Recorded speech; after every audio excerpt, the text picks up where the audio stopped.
Assalamualaikum warahmatullahi wabarakatuh. Perkenalkan, nama saya Siti Maryam, pendamping sosial PKH Kecamatan Gayam, Kabupaten Sumeneb, Provinsi Jawa Timur.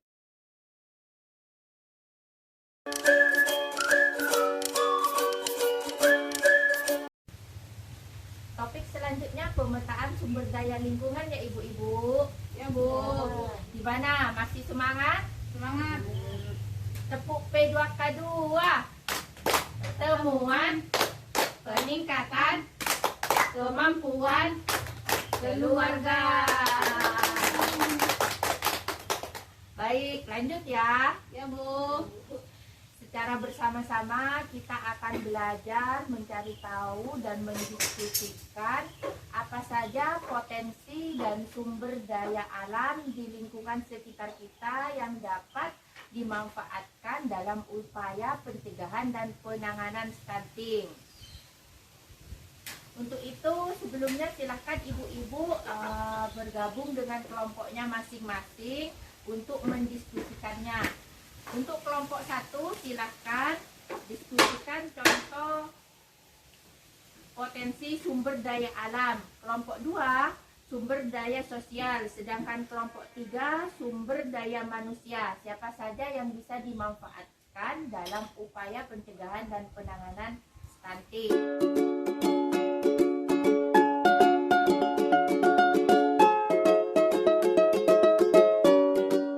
Nama saya Indawati, perwakilan dari kelompok 1. Kelompok 1 sumber daya alam. 1. Menanam sayuran di pekarangan rumah. 2. Memelihara ayam. 3. Membersihkan dan buang air besar di jamban sehat. Terima kasih. Wassalamualaikum warahmatullahi wabarakatuh. Waalaikumsalam warahmatullahi wabarakatuh. Baik, bagus sekali ya pemaparan dari Ibu Indawati selaku perwakilan dari kelompok 1. Benar kata Ibu Indawati tadi bahwa sumber daya alam yang dapat dimanfaatkan dalam upaya pencegahan dan penanganan stunting. Yang pertama tadi adalah menanam sayuran di belakang rumah atau pekarangan rumah kita. Apa saja yang bisa ditanam ibu-ibu? Kangkung, terus apalagi bayam. Ya, manfaatnya apa? Manfaatnya supaya kebutuhan vitamin dan mineral kita terpenuhi ketika mengkonsumsi sayur-sayuran. Ya Bu. Selanjutnya siapa yang akan mewakili kelompok 2? Assalamualaikum warahmatullahi wabarakatuh. Saya Amel dari perwakilan kelompok 2. Hasil diskusi kelompok 2 sumber daya sosial. 1. Hadir dalam pertemuan PKH atau P2K2. 2. Menjadi kader posyandu. 3. Membelanjakan bantuan sosial makanan bergizi di warung. 4. Hadir dalam kegiatan posyandu. Terima kasih. Wassalamualaikum warahmatullahi wabarakatuh. Waalaikumsalam warahmatullahi wabarakatuh. Terima kasih Ibu Amel atas penyampaian hasil diskusinya, bagus sekali. Menurut Bu Amel kelompok 2 bahwa sumber daya sosial itu yang pertama hadir dalam pertemuan P2K2, kemudian menjadi kader posyandu, membelanjakan bantuan sosial makanan bergizi di warung, dan harus hadir dalam kegiatan posyandu. Kenapa demikian ibu-ibu? Manfaatnya untuk apa? Yang pertama, ketika kita membawa anak kita ke posyandu, kita akan mengetahui bagaimana pertumbuhan dan perkembangan anak kita. Karena ketika kita membawa anak kita ke posyandu, di situ kita juga akan mendapatkan vitamin A, kemudian informasi tentang upaya pencegahan dan penanganan stunting dari bidan desa tersebut. Kemudian apabila ibu-ibu hadir dan aktif mengikuti kegiatan P2K2, juga akan mendapatkan informasi seputar stunting. Baik, selanjutnya kelompok 3. Siapa yang akan mewakilkan kelompok 3? Silahkan. Assalamualaikum warahmatullahi wabarakatuh. Nama saya Seini, Ibu Seini. Kalau dari kelompok 3, hasil diskusi sumber daya manusia. 1. Bidan desa. 2. Pendamping sosial PKH. 3. Kader posyandu. 4. Dokter. Terima kasih. Assalamualaikum warahmatullahi wabarakatuh. Waalaikumsalam warahmatullahi wabarakatuh. Berikut sudah dijelaskan oleh Bu Seini ya, perwakilan dari kelompok 3, sumber daya manusia yang bisa dimanfaatkan dalam upaya pencegahan dan penanganan stunting. Yang pertama, ibu-ibu bisa mencari informasinya dari bidan desa, kemudian dari pendamping sosial PKH, dan kader posyandu atau dokter.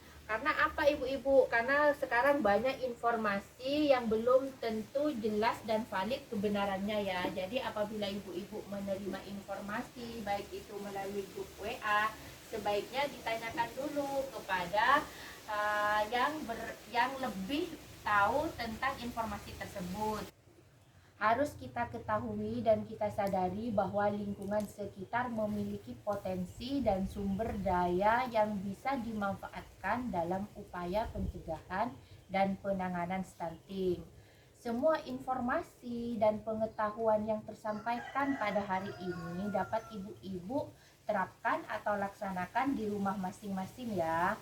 Ibu-ibu juga dapat menyampaikan pada keluarga terdekat, pada tetangga, kemudian bisa juga disampaikan pada saudara-saudara kita.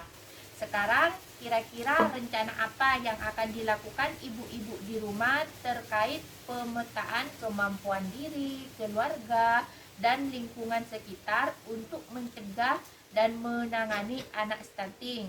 Silahkan ya ibu-ibu tuliskan di tabel janji diri dan kertas kosong yang telah disediakan. Nanti kalau sudah selesai kumpulkan ke saya ya ibu-ibu. Ya Bu. Sekedar mengingatkan kembali bahwa bantuan sosial yang diterima ibu-ibu supaya dimanfaatkan dan dioptimalkan penggunaannya untuk membeli bahan pangan, makanan bergizi di warung ya. Ya Bu. Ya, Bu. Dan apabila ibu-ibu ingin mengetahui lebih lanjut informasi tentang stunting, ibu-ibu bisa langsung menghubungi fasilitas kesehatan atau langsung melalui SDM Kesos, khususnya pendamping sosial PKH, yaitu saya ya. Karena nanti saya juga akan membantu memfasilitasi ibu-ibu untuk mendapatkan informasi tentang upaya pencegahan dan penanganan stunting. Paham ya Bu? Ya Bu. Pencegahan stunting dapat dilakukan dengan berbagai cara. Salah satunya dengan pemanfaatan potensi dan sumber daya di dalam diri, baik di dalam diri, keluarga maupun lingkungan sekitar.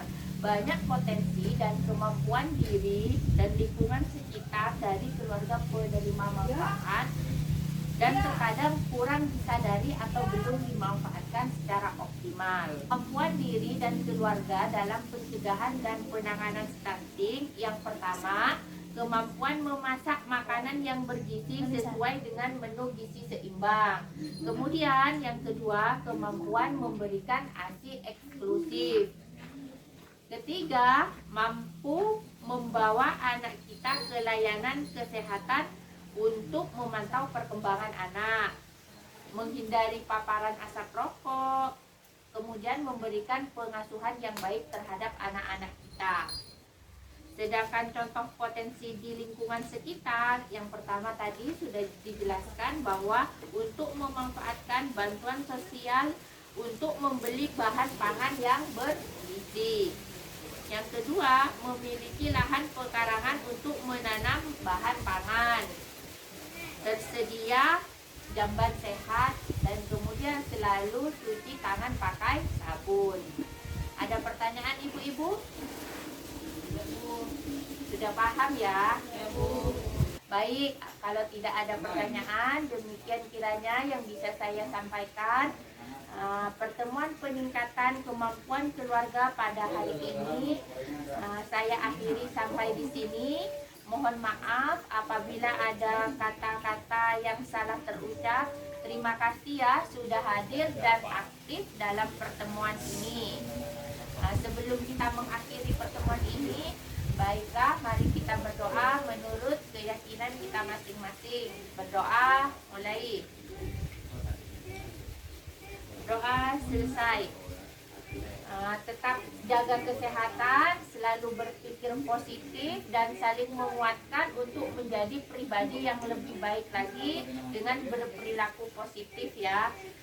Terima kasih. Assalamualaikum warahmatullahi wabarakatuh.